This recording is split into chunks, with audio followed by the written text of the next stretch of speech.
வணக்கம். இன்றைய மதிய நேர பிரதான செய்திகள். முதலில் தலைப்புச் செய்திகள்.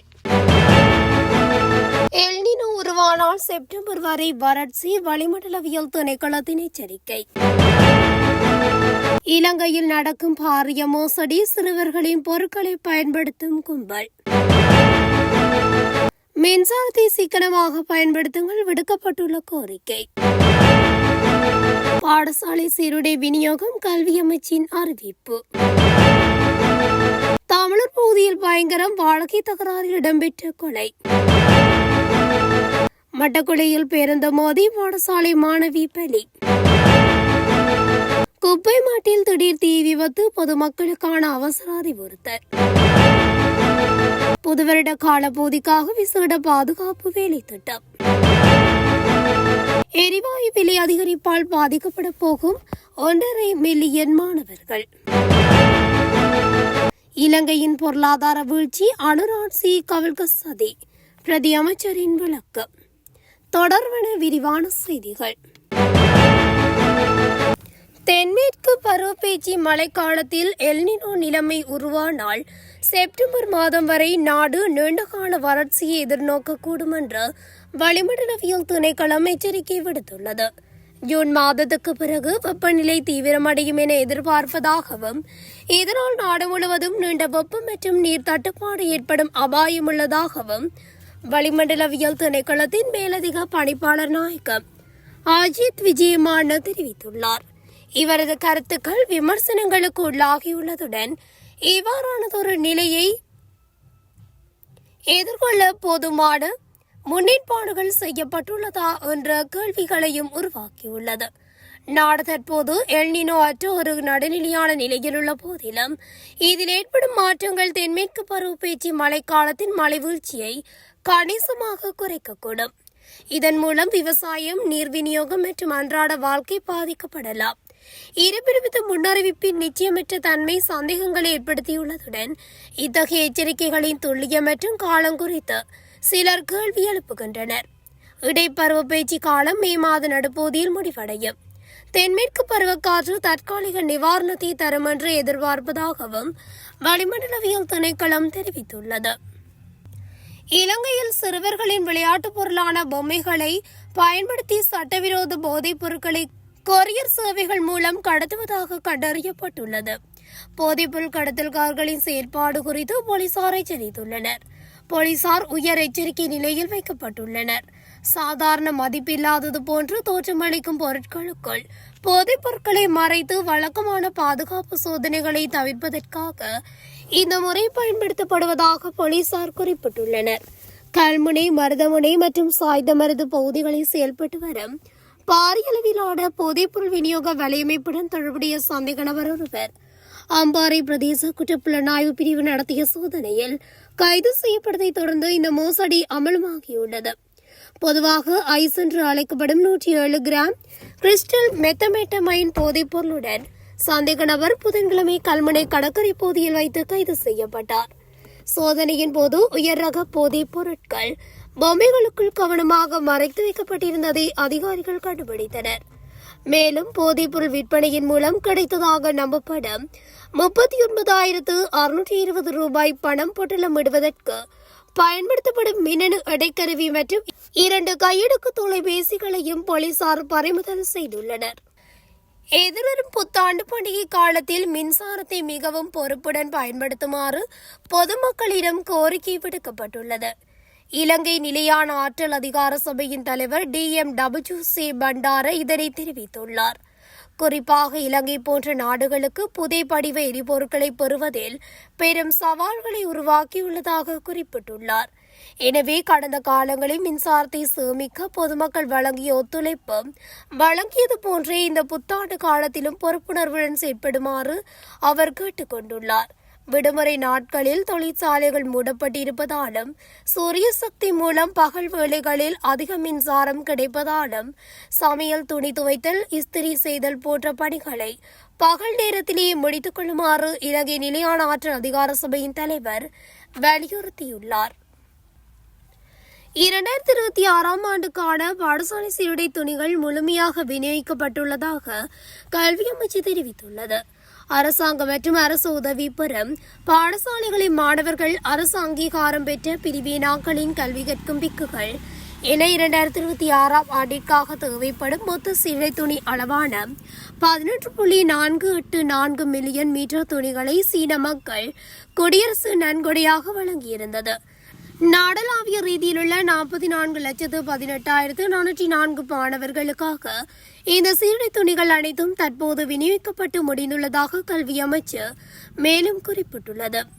அரசு மற்றும் அரசு அனுமதியின் கீழ் இயங்கும் தனியார் பாடசாலைகளுக்கான முதலாம் தவணையின் 2ஆம் கட்ட கற்றல் செயற்பாடுகள் நேற்றுடன் நிறைவடைவதாக கல்வி அமைச்சு அறிவித்துள்ளது.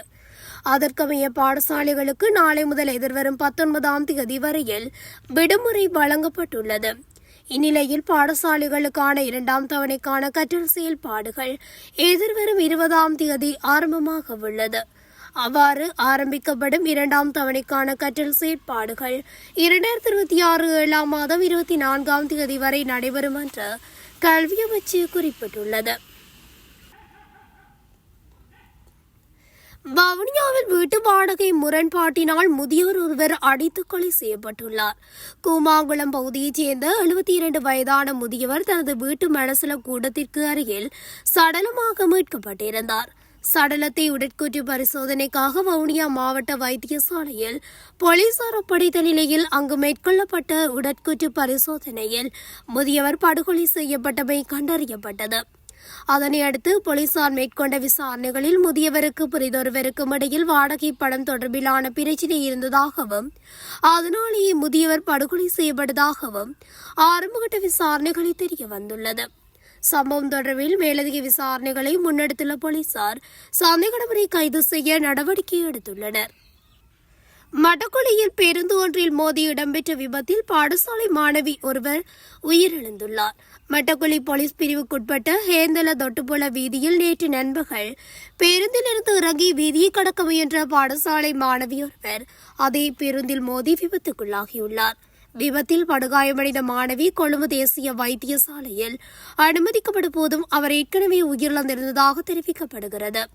உயிரிழந்த மாணவி மட்டக்குழி பிரதேசத்தைச் சேர்ந்த 10 வயதுடையவர் ஆவார். சம்பவத்துடன் தொடர்புடைய பேருந்து சாரதி கைது செய்யப்பட்டுள்ளதுடன் மட்டக்குழி போலீசார் மேலதிக விசாரணைகளை முன்னெடுத்து வருகின்றனர். கொழும்பு பிலியந்தலை போலீஸ் பிரிவுக்குட்பட்ட கரதியான குப்பை மேட்டில் நேற்று பிற்பகல் ஏற்பட்ட திடீர் தீ விபத்து காரணமாக அப்பகுதி முழுவதும் அடர்ந்த புகை மூட்டம் பரவி வருவதாக போலீசார் தெரிவித்தனர்.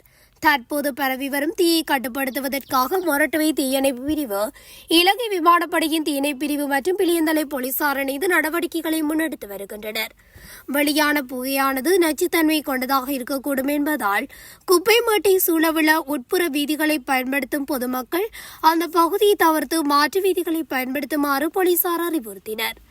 மேலும் அப்பகுதிக்கு அருகில் வசிக்கும் பொதுமக்கள் புகையை சுவாசிப்பதால் ஏற்படக்கூடிய பாதிப்புகளை தவிர்க்கும் பொருட்டு முகக்கவசம் அணியுமாறும் கேட்டுக் கொள்ளப்பட்டுள்ளனர்.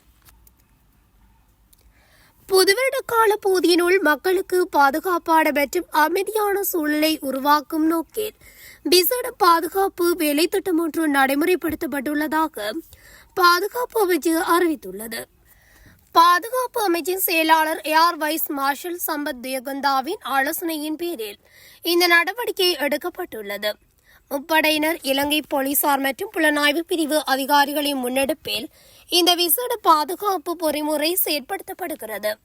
இந்த கூட்டு வேலை திட்டத்தின் மூலம் புத்தாண்டு காலத்தில் நாடு முழுவதும் நடைபெறவுள்ள பல்வேறு விழாக்கள், இசை நிகழ்ச்சிகள், மத வழிபாட்டு நிகழ்வுகளின் போது பாதுகாப்பு விவகாரங்கள் கண்காணிக்கப்படும் என அந்த அறிவிப்பில் தெரிவிக்கப்பட்டுள்ளது. அத்துடன் இதற்காக கொழும்பு போலீஸ் தலைமையகத்தில் விசேட செயற்பாட்டு அறையொன்று நிறுவப்பட்டுள்ளதுடன் இது 30 அதிகாரிகளை கொண்ட குழு ஒன்றின் ஒருங்கிணைப்புடன் கூட்டு செயற்பாட்டு மையமாகவும் இயங்கும். தமிழ் மற்றும் சிங்கள புத்தாண்டு காலத்தில் அனைத்து மக்களுக்கும் அமைதியான மற்றும் பாதுகாப்பான சூழலை உறுதி செய்வதற்காக பாதுகாப்படையினருக்கும் சட்டத்தை நடைமுறைப்படுத்தும் நிறுவனங்களுக்கும் அதிகபட்ச ஒத்துழைப்பை வழங்குமாறு பாதுகாப்பு அமைச்சு பொதுமக்களிடம் கேட்டுக் கொண்டுள்ளது. சமையல் எரிவாயு உள்ளிட்ட அத்தியாவசிய பொருட்களின் விலை அதிகரிப்பு காரணமாக பாடசாலை மாணவர்களுக்கு வழங்கும் போசனை உணவு வேலை திட்டம் பாதிக்கப்பட்டுள்ளதாக இலங்கை ஆசிரியர் சங்கத்தின் செயலாளர் ஜோசப் ஸ்டாலின் தெரிவித்துள்ளார். 1.6 மில்லியன் பாடசாலை மாணவர்களை இலக்காக கொண்டு ஆரம்பிக்கப்பட்ட மதிய உணவு வழங்கும் வேலை திட்டம் தற்போது சுமார் 7,000 பாடசாலைகளில் நடைமுறைப்படுத்தப்பட்டு வருகிறது. ஒரு மாணவருக்கான மதிய உணவை வழங்குவதற்காக 110 ரூபாய் ஒதுக்கப்பட்டிருந்தாலும் எரிவாயு மற்றும் எரிபொருள் உள்ளிட்ட அத்தியாவசிய பொருட்களின் விலை உயர்வினால் மாணவர்களுக்கு சத்தான உணவை வழங்குவதற்கு அந்த தொகை தற்போது போதுமானதாக இல்லை என்று வழங்குநர்கள் அறிவித்துள்ளதாக அவர் குறிப்பிட்டுள்ளார். பாடசாலைகளுக்கு மதிய உணவை வழங்கும் வழங்குநர்கள் பெரும்பாலானோர் சமுத்தி பயனாளிகள் என்பதால் இவ்வாறான விலை உயர்வை அவர்களால் தாங்கிக் கொள்ள முடியாமல் போயுள்ளதாகவும் ஜோசப் ஸ்டாலின் தெரிவித்துள்ளார். இதன் காரணமாக மாணவர்களுக்கு சத்தான உணவு கிடைப்பது நிச்சயமற்ற ஒன்றாக மாறும் என்பதால் இதுகுறித்து அவதானம் செலுத்தி மதிய உணவிற்காக ஒரு மாணவருக்கு ஒதுக்கப்படும் தொகையை அதிகரிக்குமாறு கல்வி அமைச்சுக்கு கோரிக்கை விடுத்துள்ளதாக அவர் குறிப்பிட்டுள்ளார்.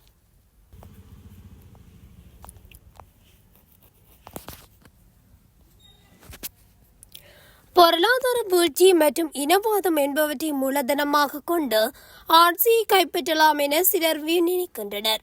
அது வெறும் பகல் கனவு மாத்திரமே என்று பிரதி அமைச்சர் சுனில் வெட்டக்கள தெரிவித்துள்ளார். உமது அரசை குறுக்கு வழியில் கவிழ்க்க முடியாது என குறிப்பிட்ட அவர் சட்டத்தின் பிரகாரமே ஆட்சி நடத்தப்பட்டு வருகின்றது என்றும் மக்களுக்கான சட்டங்கள் ஒருபோதும் முறைகேடாக பயன்படுத்தப்படவில்லை என்றும் குறிப்பிட்டுள்ளார். நாட்டில் மீண்டும் ஒரு வரிசை யுகம் ஏற்பட வேண்டும் என கருதி சில எதிர்க்கட்சி உறுப்பினர்கள் காத்திருக்கின்றனர். காலநிலை மாற்றத்தை வைத்தாவது மக்களை வீதிக்கு இறக்க முடியுமா என்று அவர்கள் யோசிக்கின்றனர். எது அப்படி இருந்தாலும் அவசரகால சட்டத்தை எமது அரசு ஜனநாயக விரோத நடவடிக்கைகளுக்கு பயன்படுத்தியது கிடையாது. அத்தியாவசிய சேவையாளர் நாயகம் தனது பணிகளை தடையின்றி முன்னெடுப்பதற்கு வழிவகுக்கும் ஒரே நோக்கிலேயே அவசரகால சட்டம் நீடிக்கப்படுகின்றது. கடந்த காலங்களைப் போன்று அரசியல் பழிவாங்கல் அல்லது அடக்குமுறைகளுக்காக இந்த சட்டத்தை அரசு பயன்படுத்தவில்லை. பொருளாதார நெருக்கடி எதிர்கொள்ள முடியாத அரசாக இருந்தால் மாத்திரமே ஆட்சியை விட்டு ஓட வேண்டிய நிலை ஏற்படும். ஆனால் தேசிய மக்கள் சக்தி அரசு பொருளாதாரத்தை சிறப்பாக கையாண்டு வருகின்றது. பொருளாதார வீழ்ச்சிக்கு நாம் இடமளிக்கவில்லை. எனவே அரசு கவனம் என எதிர்பார்ப்பவர்களுக்கு ஏமாற்றமே மிஞ்சும். அதேபோல் நமக்கு எதிராக இனவாதம் மற்றும் மதவாதத்தை பரப்பிய பிரச்சாரம் முன்னெடுத்தனர். ஆனால் நாட்டில் இனவாதத்துக்கோ அல்லது மதவாதத்துக்கோ இடமில்லை என்பதை நாம் நிரூபித்துள்ளோம். இன ஐக்கியமும் நாட்டு மக்களின் ஒற்றுமையுமே எமது முதன்மை நோக்கம் என குறிப்பிட்டுள்ளார். இத்துடன் தமிழொலியின் இன்றைய மதிய நேர பிரதான செய்திகள் நிறைவடைகின்றன.